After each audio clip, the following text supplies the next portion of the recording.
Money, money, money, can't you see? Sometimes your notes financialize me. Money, money, money, can't you see? Sometimes your notes financialize me. Okay, welcome everybody. If you want to learn to start saving money, you are in the right place. This is a free intro webinar for my Save Pain Free financial coaching program, which teaches people how to start saving money. My program has actually saved clients an average of $2,000 a year, so it makes a huge difference. So I just want to get straight into it. The purpose of this webinar is to help you start to think about saving money. I really want to motivate you to get proactive with your finances and do something about it. And I want to show you how I can help you big time through the Save Pain Free coaching program. Okay, so let me tell you a little bit about me first. My name is Dallas Post. I'm the founder of a financial education company called the Post Money Plan. Essentially, I teach young adults how to start saving money and building wealth. Like I said, through my coaching program, I've saved clients an average of $2,000 a year. Big picture, my mission is to liberate you from financial oppression and help you to build selfless wealth. So I do that through one-on-one coaching, I host a podcast, I write articles, and now apparently I do webinars. Basically, I'm doing everything I can to enable you to learn how to be financially independent. On the side, I do financial counseling for my church for people who are in deep financial distress as well. In the past, I've worked as a stock market analyst for an investment bank. I have a master's degree in finance from UT Austin, and I also have a Series 7, 63, 86, and 87 licenses. Anyway, enough about me. Let's talk about why I do what I do. Before this, I worked at an investment bank before, and I made good money, but I didn't see any value in what I was doing. I just wasn't helping anybody directly. In fact, the way the industry was set up, it was very disingenuous in that I was writing these stock market reports, giving advice to investors on what stocks to buy, but there was a conflict of interest such that I couldn't be honest about the stocks, basically. I wasn't allowed to say, for example, I was following oil stocks, and I don't know if you remember oil crashing 3 years ago. I was writing reports on these oil stocks, and okay, this company looks really bad, but I couldn't say sell this stock, basically. Anyway, I found it very disingenuous and really value having integrity in my work, and I wanted to do something that I believe in and that I could be legit, basically. It's very important for me to be finding value in what I'm doing and meaning and actually contributing to others and having integrity in what I do, because what I did in the past, I didn't feel like I had that.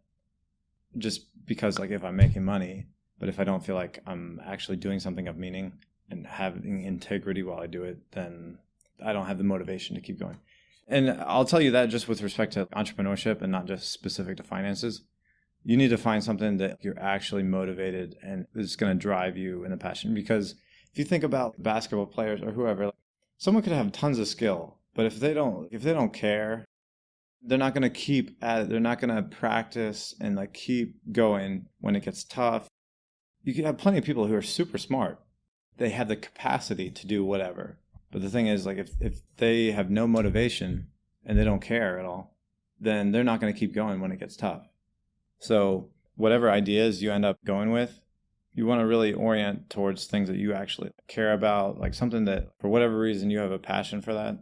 If it's some hardship that you went through and you want to fix that, not just for you, but for other people, or something that happened to your family and you want to find a solution to fix that problem or whatever it is. Not that you can't make money in things that you don't necessarily care too much about, but you know what I mean? To really keep going and make something big, you got to really care. My mission with the Post Money Plan is to liberate people from financial oppression and to empower them to build selfless wealth. There's two components to that: building wealth, but then also building it selfless wealth. Because a lot of people can get caught up in kind of the flashiness and allure of money, but then become very selfish and self-centered in the process. If you go down that road, if you look at a lot of celebrities, who get all the money, all the cars, all the houses. They just realize this actually isn't that fulfilling. So if you don't have deeper meaning and purpose in why you're building the wealth and what you're going to do with it, then it's going to leave you more empty than you started. I think the education system has really failed to provide that education in personal finance, because there's so little in the education system. And yeah, like everyone deals with money. Everyone is going to have to file taxes. Everyone's going to have to like earn money, spend it, all this kind of stuff. So it's kind of ridiculous. The issue that I was telling you before, just like the cost of college is so high now that a lot of people are very heavily indebted. Remember the borrower versus the lender or investor, and it's all about the interest. I'm kind of going off track of my notes, but there's two kinds of debt. There's investment debt and there's consumption or consumer debt. If you think of a credit card, for example, what do people put on a credit card? Just like stuff, consumption, consumer goods and services, whatever. The point is you're borrowing money to spend it on things that is not going to make you more money. So that's consumption debt. Versus if you borrow money to buy a house or to buy a business or buy stuff for a business that's going to make money, that's investment debt. They are not the same at all.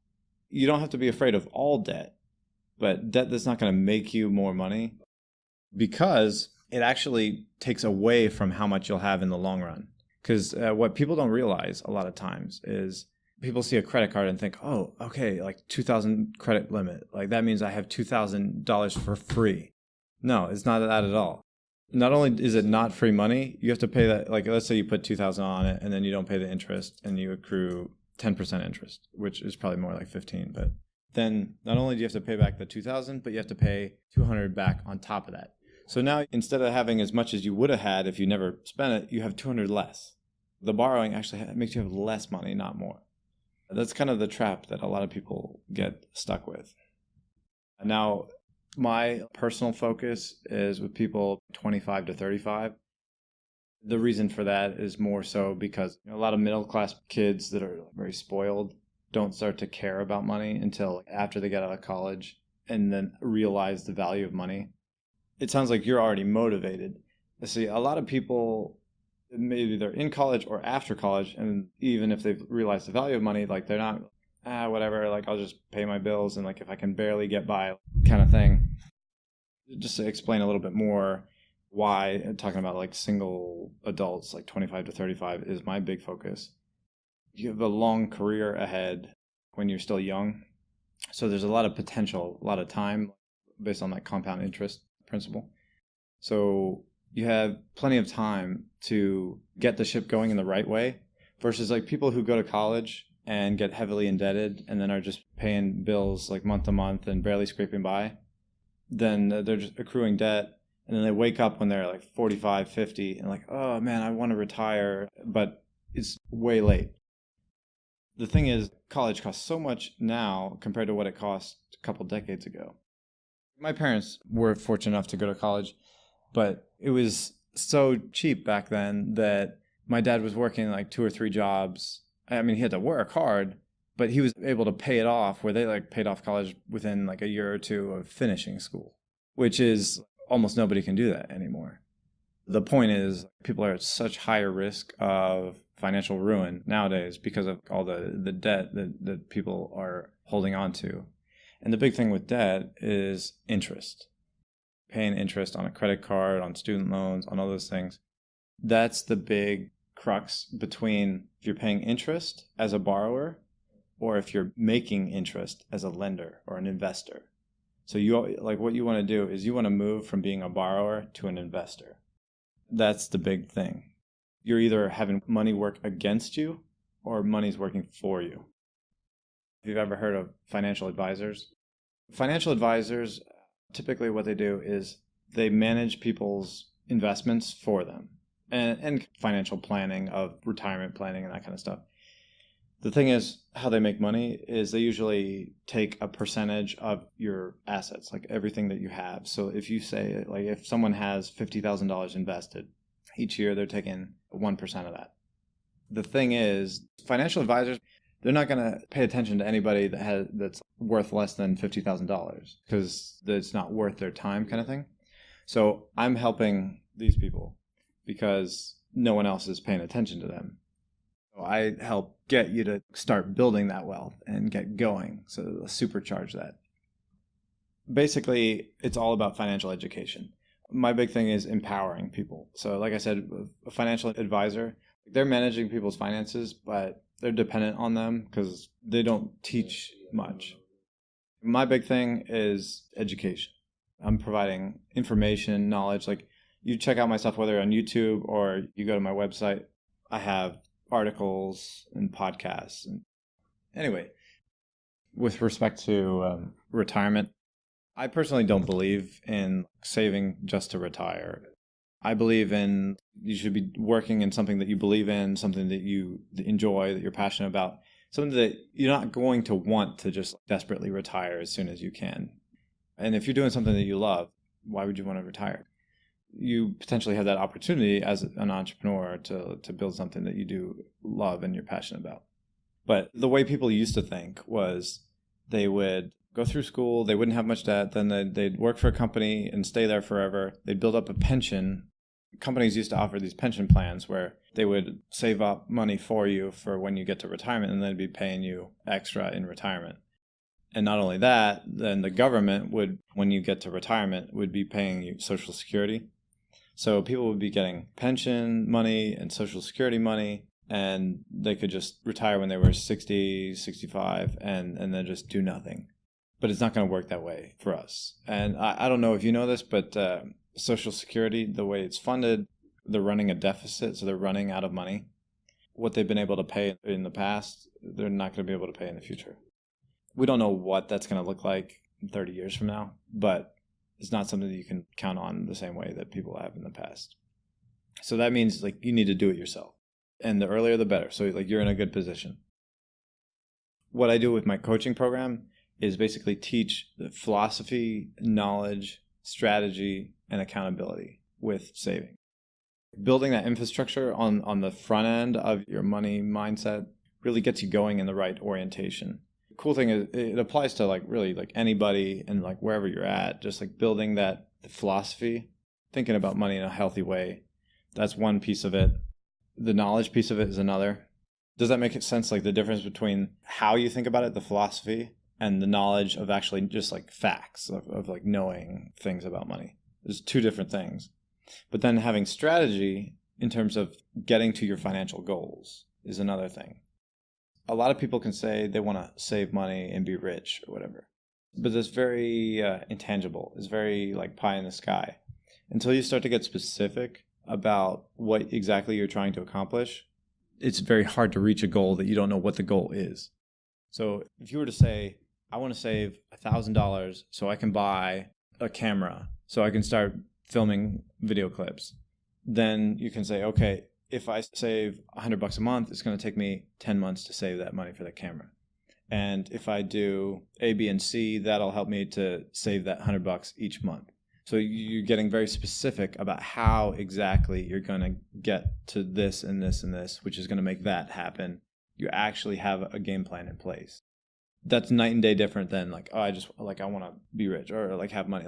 You actually have a game plan and like how to get there. Because exactly with investing, like, oh, I want to invest, but like I haven't been given the steps on like how to get there. That's a game changer. And then the icing on the cake for that is accountability. You can know the philosophy, the healthy money philosophy, you can have the knowledge, and you can have a strategy.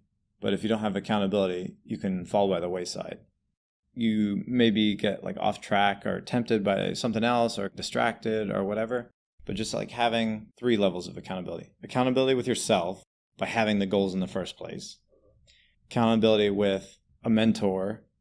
And then accountability with someone that's close to you.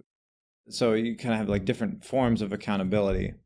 It's not like they need to be like telling you anything so much as you just share with them what your goals were and what the status or the progress has been.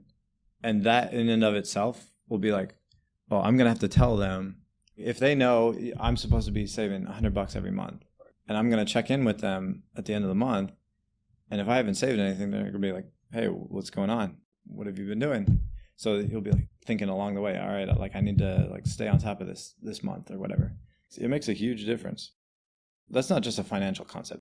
And I will say, I wish I had put more effort into developing mentor relationships. So find mentors for different things. My financial coaching program, that's about like financial mentorship. Find someone who can pour into you.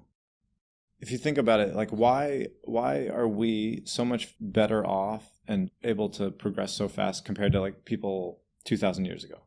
We stand on the shoulders of people that have come before us and use the technology and the knowledge and everything to leapfrog. Imagine like how long it would take to learn to discover everything in life yourself. Forever. We learn fast because someone shares with us, and then we jump past that. The same thing with mentorship. Someone's pouring into you and you're getting the experience and wisdom of their 10 years, 20 years, whatever. And so that's really valuable. So I'll give you the link to download this for free. This is a little ebook that I have put together about the 6 steps to start saving money pain-free. Basically, you're already there in terms of the first step of converting that desire into action. You're already like seeking out seminars and whatever. That's exactly where you got to start. And so like you're already there.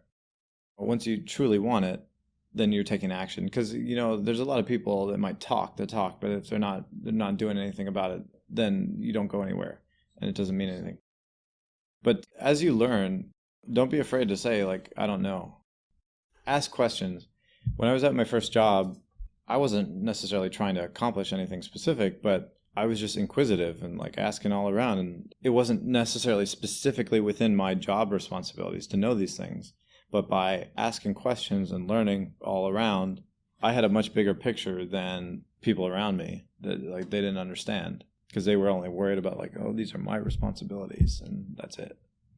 And so that mentorship will be kind of like training wheels that can be kind of like guiding you on the right path as you're getting going. And then it's just a matter of just like going out there and doing it. So the next step is doing some introspection. Like you start to look inward and think about where you're at. When it comes to financial goals and saving and that kind of stuff, you'd be surprised like how much motivation matters. Spend some time thinking about like, what you value in life, what motivates you before you can identify what you want to focus on. Go through this exercise of reflecting on what you value, what's important to you, what motivates you, what brings you happiness and joy, what you dream of. That gives you a path to walk down. Because if you think like you could go down any street, you're going to end up in very different places. So you want to make sure you start going down the right street. You know what I mean? So then once you've actually taken time to figure out who you are with respect to these goals and stuff and what you value, then it's a matter of rewriting your philosophy.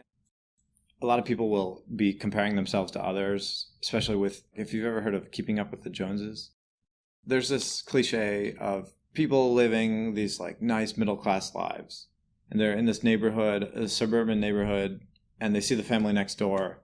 And the family's got a nice house and a nice car, and their kids are doing all these activities. And they see their neighbors and they say, oh, they have all this stuff. It's really difficult for us to afford this. But since they have it, that must mean we should have it too. So the keeping up with the Joneses thing is this temptation that a lot of middle class people have because people don't know other people's income. Like it's usually like faux pas to talk about it a lot of times. So people, they see what the other person is doing and they say like, hey, well, that's my friend or that's someone that's like me. So we should be on the same level, have all the same things and stuff. But you might be talking about incomes that are, one is double than the other, and they're trying to live the same lifestyle, and it's crazy. So once you stop thinking like that and stop trying to compare yourself to others, the best way to learn is from others' mistakes, not from your own mistakes. Although you definitely learn from your own mistakes, but it's a lot nicer to learn from other people's mistakes. The other thing is to be thinking long-term, not short-term. This one's really hard. It really is. It's really hard because so many things in life, you see what's right in front of you. Your emotions are based on like what you just like immediately feel. Is very short-term oriented. And once you get more into investing, you even see it with like stock market stuff. Like everyone is so fixated on the short term. That's the contradiction, is like everything works better if you think long term. When you think about like your business decisions and what you're investing in, what you put your effort and time into, the long run picture is going to change the decisions you make and things you put effort into. It's so hard to stress the importance of the long term. My coaching program is called Save Pain Free. One of the things that can make saving a lot more pain free is thinking long term and not short term. If you have to spend time reading books and studying, coming to meetings, your friends might say, oh, that's boring. Like we're going to the football game or whatever. If you were only seeing short term, you wouldn't be able to think like that. The other thing is just being intentional about what you're trying to do. Because like, let's say, I think I want to start a business. The people who don't actually take action on that, they're not really being intentional about it. But you being proactive, being intentional, you're going to get more results of what you actually are trying to accomplish with your finances by doing so. Just make it easy on yourself. I mean, you don't have to overly complicate it. If you have more money coming in than going out, then you can be building surplus. If you have less money coming in and more going out, it's a deficit. Accruing debt, you're borrowing. You're being a borrower, not a lender. Remember, consumer debt is bad because you're actually getting less in the long run. So once you've actually taken action, you've discovered yourself, and then thought about your philosophy, then you can actually put a strategy in place. So the idea is you take the introspection that you did when you're thinking about like what my values and my goal, what I value and what motivates me, and you convert that into your financial goals. And when you get specific, like I was saying, and quantify those things, it makes it so much more achievable that you can actually reach what you're trying to reach because you have a target to reach for. You know what you're trying to do. And it's basically like laying your own railroad tracks so you can, then I can go, that's what I'm going to stay on and that's what I'm going to go down. And you're going to end up where you were trying to end up because you have exactly what you were supposed to do in front of you. Once you have that plan, it's just a matter of, okay, do the plan. Just do it. With respect to finances, it's a matter of optimizing your habits is going to supercharge reaching those financial goals. Because let's say you have $1,000 a month coming in from your income, but you have $950 in expenses. So you're only saving $50 a month. But if you can find ways to optimize your spending so that you're only spending $900 a month instead of $950, then you just doubled the amount you're saving every month. So that's going to make you, well, let's say it was 100 and then we went to 200. Remember we said about the camera, if you were saving $100 a month and it was $1,000, it takes you 10 months to save for the camera. But if you could get up to 200, then you're able to get that camera in 5 months instead of 10. You're going so much faster on your goals. Then you're investing sooner, and then that compound interest, so faster the better. Little tricks. Mint, that'll give you an overview of like all your money stuff in one place. Also give you a view of your past spending and stuff to enable you to plan more for the future and just like what you can expect. It just gives you like a little ability to almost be like the CEO of your finances. So using apps, like any apps you can find on finances and stuff, is really helpful, and it just makes it easier to do like financial saving and stuff. My personal opinion though is don't sweat the small stuff. Worry about the big things. Okay, you can save some money from couponing, but you're going to spend a lot of time to save like 50 cents here, 50 cents there. If you just make sure like you're getting a good deal on rent, for example, it could be the difference between paying $1,000 a month and $640 a month is huge. If you ever heard of the concept of opportunity cost, opportunity cost is the economic concept that anything you do is a trade-off.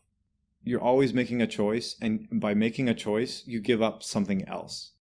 If you go to a football game, you're giving up the opportunity to study, to build your business. Everything is an opportunity cost. Everything's a trade-off. So you always have to be evaluating these options and trying to make the best choice between them. You have to account for all the immediate financial numbers that you see, but then also the intangible, the ones like the time and stuff like that. So like don't forget those. So the last thing is the accountability, maintaining that system that you put in place. So if you figured out what your goals were, You set up your system by specifying your goals and your method of how you're going to get to those goals. Then you put in place that accountability, which is going to keep you staying on track. Don't go at it alone. Be sharing with people like your friend, parents, a mentor. It makes a big difference. It's very helpful to have partners. You're able to bounce ideas off people. You stay motivated. It can be tough, but with respect to financial coaching, part of what I'm doing as a coach is I'm coming alongside someone and providing that same kind of accountability, the checkups of like, hey, are we staying on track with that goal? You said you wanted to be saving for that camera, and our plan was $100 a month. Did you do that in September?